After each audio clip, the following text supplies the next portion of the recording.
What is up, everybody? Over there in that double toasted world, that chat attack land. What's up? How y'all doing? Time to do some wrestling talk here. It's been a couple days. Well, I think it's actually been fucking, what, like 4 days? The last time I did this was actually for WWE Raw. And, yeah, dude, I'm really happy to be back here. Look at that spinniness over there. It always looks bad on stream. I'm gonna have to definitely take out that fucking, the shakiness. It makes everything pixelated. I don't know why I do that. It's stupid. But anyways, what is up, everyone? Hopefully you guys are not deterred by just seeing some random fucking wrestling show happen. This has been in the works for a couple of days now, man. A couple of days. I'm going to lower all this wrestling music going on too. It's not going to be a very long show. I'm not going to go scene by scene by scene by scene when it comes to the wrestling talk, because today we're definitely going to be just talking about, you know, the topics. It's actually one of the biggest things that I think we've kind of missed as far as the show goes. I always want to touch on like the newest shit that happens in the wrestling world. So we're gonna stick with the news of the wrestling world, and then maybe do a little bit of Beat the Booker and do maybe a little bit of the ringside Warzone. If you guys are curious what the topic is gonna be tonight, I gotta tell you, dude, we're kind of all over the place here. I want to bring up one particular thing, and hopefully people will actually come on here and shoot the shit with me too. If you guys are curious what this even is, this is the Ringside Hangout. This is my own personal wrestling show.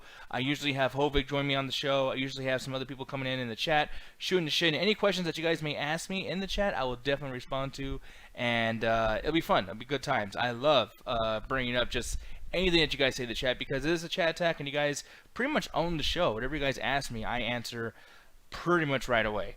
I think they're one of the most interactive podcasts on the Twitch account. I don't know.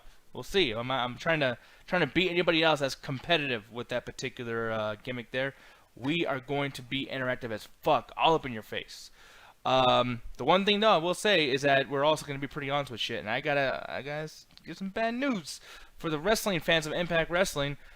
Definitely gotta bring this one up. Apparently, Impact Wrestling's 19th episode, or January 19th edition of Impact Wrestling on Access TV, apparently its viewership is down, and I have a couple of reasons why I think that's the case. I do want to see what your guys' reasons are if you guys go over here and chill in this chat with me. Firstly, just gotta be honest, dude, Hard to Kill was not a great show. You know what I mean? Like, the way it ended up, it's like, oh, once upon a time, the current storylines are still current, nothing was solved, and we're just gonna keep doing the same shit over and over again. I think that's a huge issue.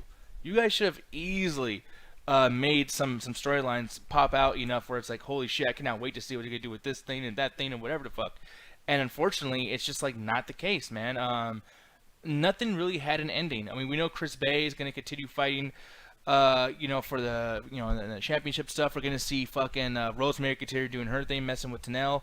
And obviously the big thing, the Impact Wrestling versus AEW shit going on with Rich Swann, Moose, and I forgot the name of the other guy. It's not Alex Shelley, but it's Chris Sabin, that guy. That storyline is going to continue on too, and Kenny Omega, he's still going to use his Lost Brothers, etc., or Good Brothers. They're still going to go over there and fight Jon Moxley on AEW. So it just seems like, you know, these storylines are so continual, and it wasn't anything that's like worth like, oh, I gotta watch this next week because they're building up to the next pay-per-view, or maybe even building up to AEW Revolution. So that was kind of like an, I don't know, kind of a weird thing. Brightburn saying, I want to know if you ever played WWE SmackDown Comes of Pain, because that was a classic wrestling game for the PS2. Yes, I sure the fuck did. I love that game, dude. The season mode, amazing. I love the rosters, how you can switch them out so continual. Let's actually give some respect to this fucking game. I'm going to show this on screen, y'all. And by the way, would you be down if I played this on the show, man? Because I gotta tell you, dude, I would love to have a reason to play this. Graphically, maybe not the best. You know what I mean? It could be better, but I mean, it's fun as shit, dude. I wanted to show a piece. Oh, here it is. The program roster. So choose your championships and to edit the, like, who goes on what roster, etc. I thought that was such a cool concept, because it really did feel like the two promotions were going at war with each other, and they didn't have lots of like cross, you know, appearances. It was always like, if you're on a SmackDown show, you're doing literally just SmackDown shit. And it wasn't a lot of like going back and forth. And I loved the way you talked to the GMs. I thought that was really cool, because they try to make it seem like they are legitimate GMs trying to tell you what not and what to do. I thought it was pretty cool here. Here's the season mode. Or actually, no, this is just a tag match. I want to see the season mode, man. You guys got to see this fucking thing. But it was like, I thought that he could have had more matches per show, though. I didn't like that. It was only like 3 matches or whatever the case may be. But, oh, I can't find it. It's all good in the hood, though, guys. This game was the shit, though. Oh, is this it? Is this it? No, I don't think that's it. But anyways, it doesn't really matter, man. I think that this game is really, really fun, though. Yeah, maybe it didn't age appropriately, but it's fun, dude. It's actually really cool. But my favorite SmackDown era game is definitely SmackDown vs. Raw 2006. It came out in 2005. But I mean, Brian Byrne, you already know the rules of these fucking things. Yeah, they always come out with the year for the next year, or the number of the next year instead of the present one. But that one was the first one that had General Manager mode, and I gotta tell you, dude, once I had General Manager mode, I was never able to go back to any other type of mode the same way. I was like, dude, like, does this match even mean anything, bro? Like, everything became like I just want to win ratings. And yeah, I mean, that could be a good thing, could be a bad thing, but I thought it was pretty cool back then, dude. I gotta bring that back. That's one of the things that I think AEW is probably going, because like they talked about that. They're like, hey, we're gonna have like this mobile online mode for video games as far as AEW goes, but it's only on the mobile. And it's like, no, like I want to be able to have like AEW Dark versus AEW Dynamite. You know what I mean? Have them go back and forth or something. Maybe having like to create your own fucking rosters. So we would have like NXT inside of an AEW game. That'd be really, really cool. But I mean, hey, they just really started with that, so we'll see if they actually change that later on. But my God, dude, like I'm actually looking over here. This is actually a pretty good deal, dude. I'm looking at the PS2, PlayStation 2 Superstar Series. This guy's trying to be all clever with this fucking name. But $69 for all these games. That's not bad if they're in good condition, man. I will say General Manager mode started sucking when you put ECW in. That got really confusing. I did not like that shit at all, dude.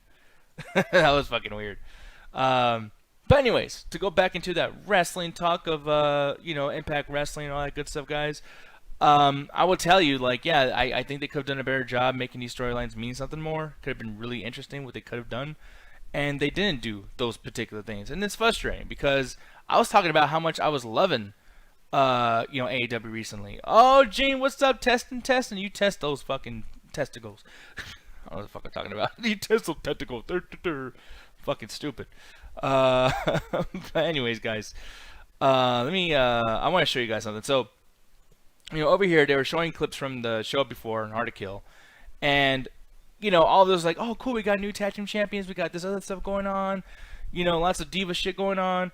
But for the most part, it was like, it felt like they were recapping just another Impact Wrestling show. And then even starting this, too, like they're talking about, man, last Saturday, Don Callis was doing promos. Who cares? Who cares? He's doing the same thing every time. Like, this jokes, basically. And he's doing this on AEW Dynamite as well. So that shit, I wasn't a fan of. And I really do wish, too, and I know they're doing this because they wanted to save the surprise or whatever for the show. But they should have told people about, other guys from AEW showing up. I think Matt Hardy and the Private Party showed up. And they could have easily turned that more into, like, a big reveal or something. Like, oh, shit, here comes Matt Hardy. Oh, I cannot wait. You know what I mean? But they didn't. They didn't make that big deal. I guess they wanted to make that huge, like, surprise. And that's cool, and that's effective. James Stormer's over here, too. Lots of cool stuff is going on here. But it's like, wait, so instead of having Jon Moxley, who's in a storyline with the main bad guy from fucking Impact Wrestling, instead of having him here, you're going to use, like, these dudes who are not even in a storyline? Why? Like, they're not handling the invasion angle right, man. And I know it's not really an invasion angle, but for the most part, it kind of is. And they're not doing what they need to do, man. It's kind of frustrating because, I mean, we've always talked about, as wrestling fans, we've always discussed everything that went on with, the invasion angle from the Attitude Era when WCW and ECW got together and fought off WWF and Stone Cold turning heel and all that crazy shit. We've talked about the alliance over and over again, and everyone always says, well, I would have done it this way. I would have done it this way. And yet we're still making the same mistakes that was made back then. It's fucking dumb. Don't do that anymore. Damn it, Impact Wrestling. So that's why I think, that's a big news factor here is the fact that Impact Wrestling, I hit the wrong button. Oh, poor me. No, but that's why the TV viewership is down. You know what I mean? It makes sense. You got to entice people to keep watching. That's what anime does well. That's what Marvel movies do well. They always have really cool cliffhangers, and if you don't have that going on, then that's a fucking problem. But more on the news side of things, apparently, talking about something more positive, WWE has some big plans for Aleister Black's return to SmackDown. So if you guys don't know about this, and I'm pretty sure that even Gene Jeter might know about this, and people in the chat, but WWE has cracked down on people's Twitch accounts. they're saying, hey man, like you can't do Twitch. We're gonna get some of that fucking money from your Twitch account. You can't be going over there and making more money, even though like Twitch is not paying a fucking shit ton. Like I mean, you get like somebody like Paige, and she's barely getting double toasted numbers. So it is what it is. They're not making a shit ton of money, right? But WWE wants a piece of it. Doesn't matter. You got to give them some money. So in this situation here, man, I'm looking over here, and Aleister Black, who in real life is the husband of Zelina Vega, who was actually reprimanded and fired from WWE because she did not want to close out her Twitch account. They kicked him off TV, and I was thinking like, oh, it's probably punishment because they got rid of his wife, and they're probably thinking he's going to be, doing a bad job on this show because of his, the treatment of his wife.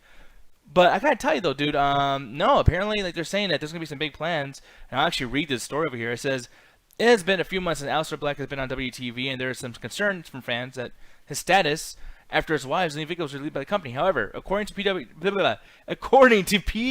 Insider, there are big plans in store for him. They report that he was purposely pulled from television so he can have a big dramatic debut. That's it right there, dramatic debut. Now, personally, how are you going to debut a guy who's already been fucking wrestling here?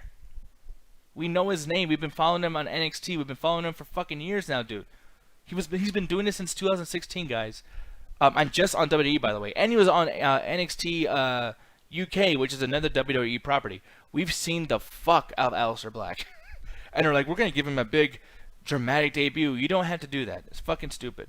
But for more insight on this, too, it says Mike Johnson from PW Insider. Yikes, I'm fucking that word up really bad, guys. He says, I was told he was purposely pulled from television so he can come back. Look at that, so he come back. That's why I'm fucking up these words. These guys are not writing this right. Aren't you the article writer? What's his name? Paul Davis? Come on. From WrestlingNews.co. Jesus Christ. Anyways, I'm going to highlight this shit again so I don't lose my track of what I'm saying here. He says, Aleister Black was purposely pulled from television so he can come back and have a big dramatic debut for SmackDown, and it just hasn't happened. My feeling is maybe the stuff with his wife, Zelina, might have led to them saying, hey, let's wait a bit, let's let the waters kind of calm. And we'll see. He was drafted to SmackDown last October and disappeared just a few weeks after losing matches to Kevin Owens, who, by the way, Kevin Owens, currently he's going against Roman Reigns, and I'm pretty sure most non-wrestling people and wrestling people know who the fuck Roman Reigns is. He's the main guy on SmackDown, and was originally positioned to go against The Rock at WrestleMania this year. So the fact that Kevin Owens is somewhat connected to that is pretty cool. And I gotta tell you too, like, Aleister Black is somewhat connected to Kevin Owens, which is him being connected to Roman Reigns. So I do think if we're gonna do the connective tissue storyline shit here, maybe Aleister Black comes up, maybe like, I don't know, on Royal Rumble, and just interrupts the fucking match with Kevin Owens and Roman Reigns. Maybe Aleister Black just beats the shit out of Kevin Owens. They continue on that storyline, or maybe beats up both guys, and we get a triple threat match at WrestleMania: Kevin Owens versus Roman Reigns versus Aleister Black. Because right now, there's really no match that's really pinned for WrestleMania. Unfortunately, there's not a lot going on here. And there was a story about that, and I'm actually gonna bring this up now. It says right here, WWE is working on 4 major matches for WrestleMania. Let's see what these are. Let me see. I didn't even read too much into this over here. Look at this. Wrestle votes to be determined. Yeah, stupid. But two big matches for the 2 shows, which makes sense. But Cena and Goldberg. Let's see, Rock unlikely. I don't know about any of this stuff, man. The Rock is not going to show up. I don't know why they're talking about that. That's fucking stupid. Since Taker's retired, I would assume that they would be there a match to give. That he would be there to give someone. There you go. I would assume that the Taker would be there to give someone a chokeslam or a tombstone instead of an actual match. Yeah, of course he would. And people would be okay with that. We don't need to see him do a fucking long-ass, boring-ass match. Come on, man. But yeah, they're saying 4 major matches, and yet they didn't bring up any of the matches here. So, wow, man, this site fucking sucks. I'm going to be honest, dude. You guys are just you're like the comicbook.com of wrestling. You fucking dummies. M. Xavier, what's up, man? He says, what's happening, y'all? Hey there, how you doing?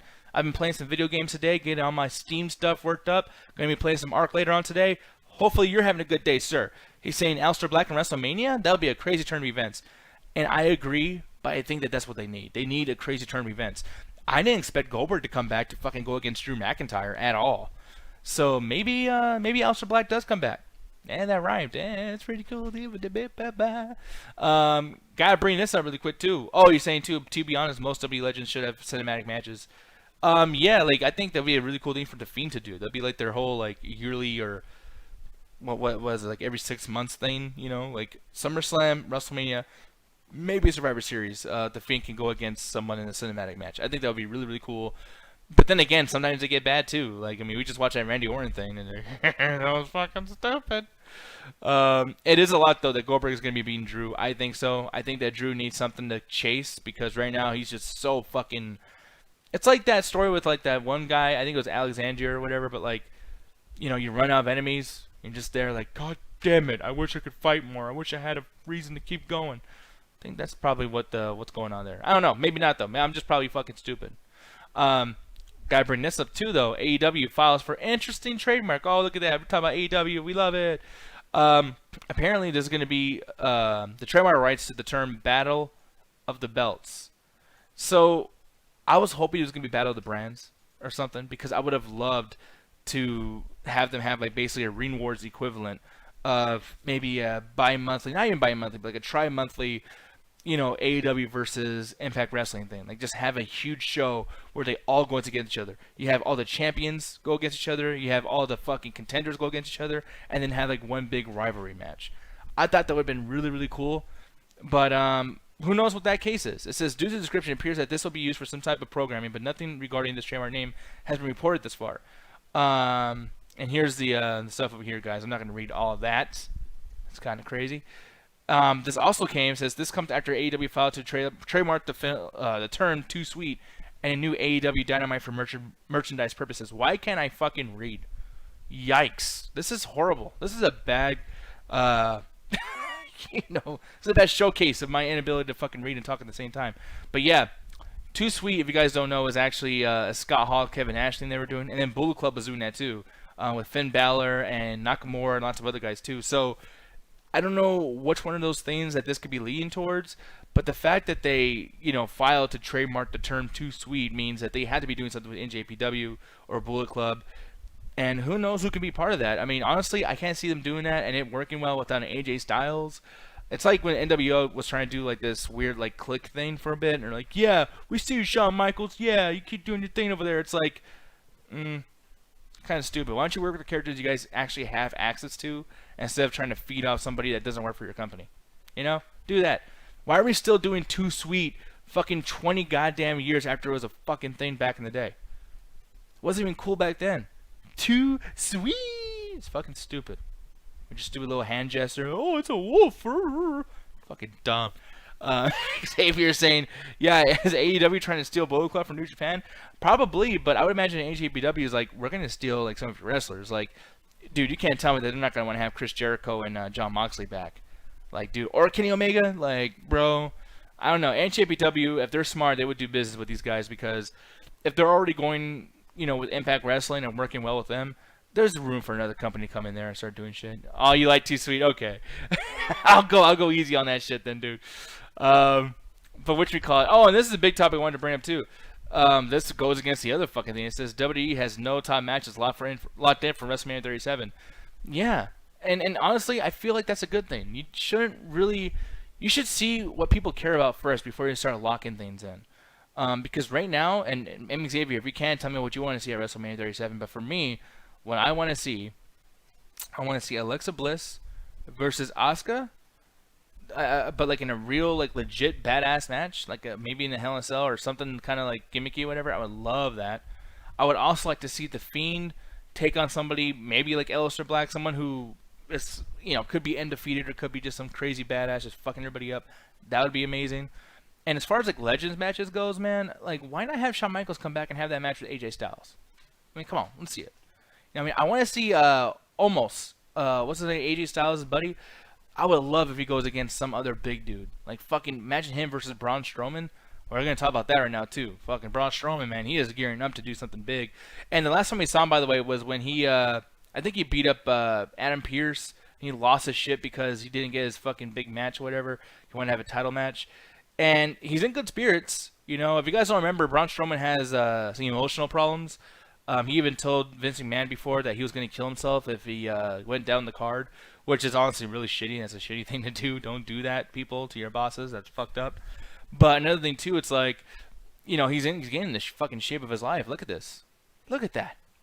That's a fucking man right there, guys. Look at that. Fucking just putting that stupid thing that people say about giant wrestlers, putting that to rest, man. Like, I ain't lazy. I ain't no great Khali. I'm getting the best shit of my life. I'm going to be doing drop kicks. I'm going to be fucking people up, man.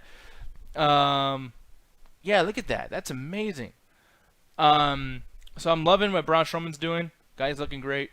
But as far as the character goes, I don't know what's next, man. I mean, I think he needs to be a big part of WrestleMania, though. I think that's a really big thing there. And I also think, too, that the only way Braun Strowman can work and be interesting is if he's a fucking non-stoppable machine that's destroying everything. I want him to come back and fuck up Sheamus, fuck up Drew, fuck up... Oh, and that's another thing I want to see, too. Like, Drew is obviously going to want to get the title by WrestleMania or whatever. I would love to see Drew versus Sheamus. You know what I mean? Like, maybe Goldberg loses it to Sheamus during Elimination Chamber, or maybe he loses it to Drew, you know, at Fastlane or something like that. But then, at that point, I really want to see Drew versus fucking Sheamus. That needs to happen. It's going to be a really interesting match. Great story. Could be really cool. But yeah, man, so, I don't know. I'm looking at this fucking, this Twitter post. He says, let me get y'all's opinion. Would you watch a show where I eat crazy monstrous cheat meals and have other people try to sit down and eat with me? If so, who should produce it and what platform would you want to watch it on? Cool that he's asking people for that stuff, but I don't want to see fucking Braun Strowman ruin his figure eating shit for Twitch or whatever the fuck.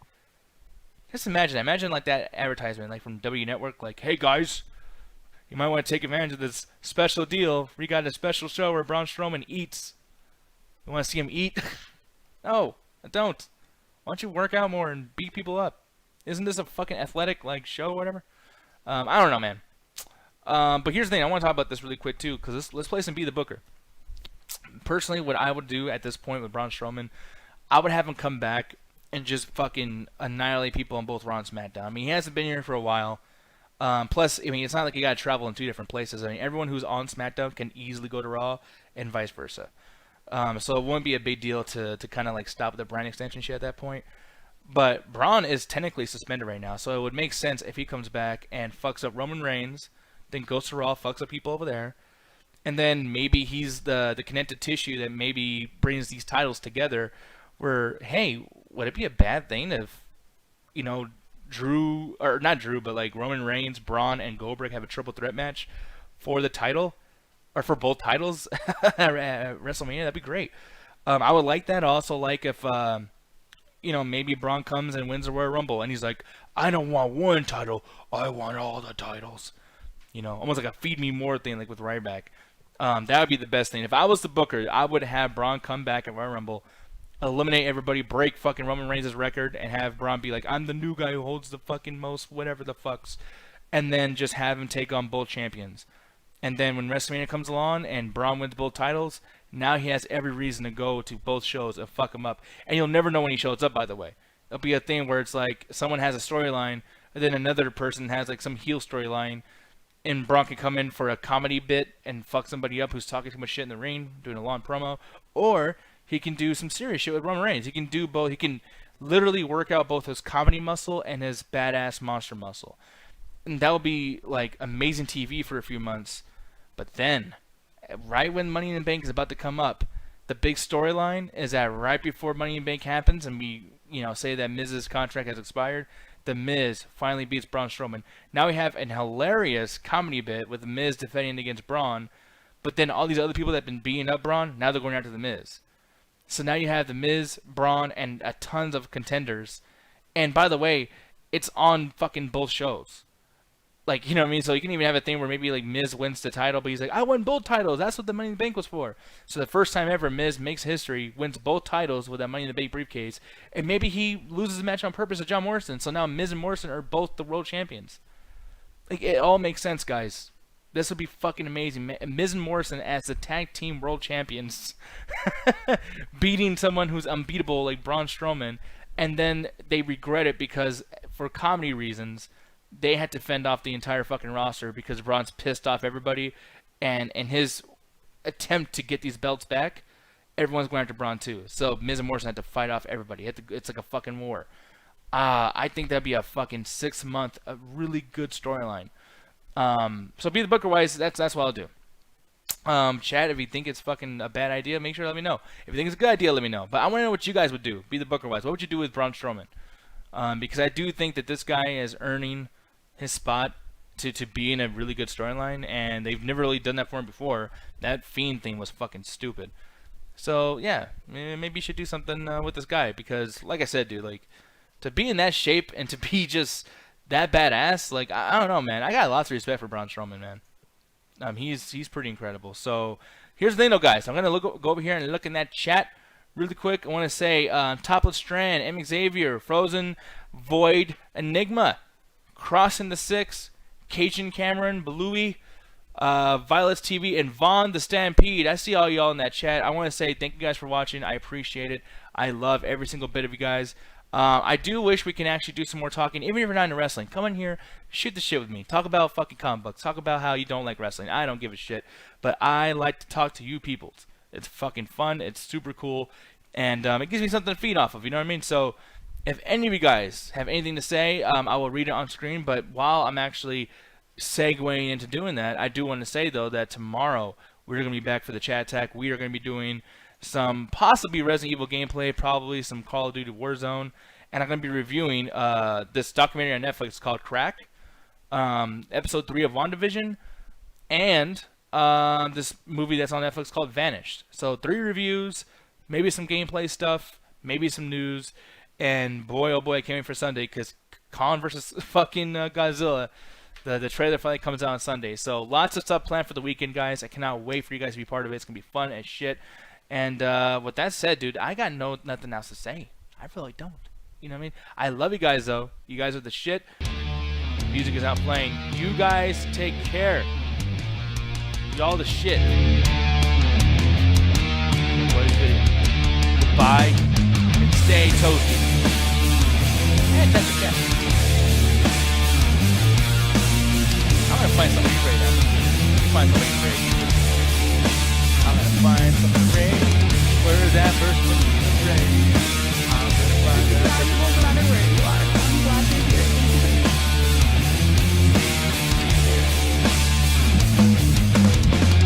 I'm going to grab this person's Armbar Error Society. Oh, we're gonna do that, guys. We're gonna do that. Tell him to raid me, or not raid me, but follow me back. Tell him the person. Armbar Error Society. You guys have a good time watching me play Fire Pro Wrestling, and I will see you guys tomorrow night.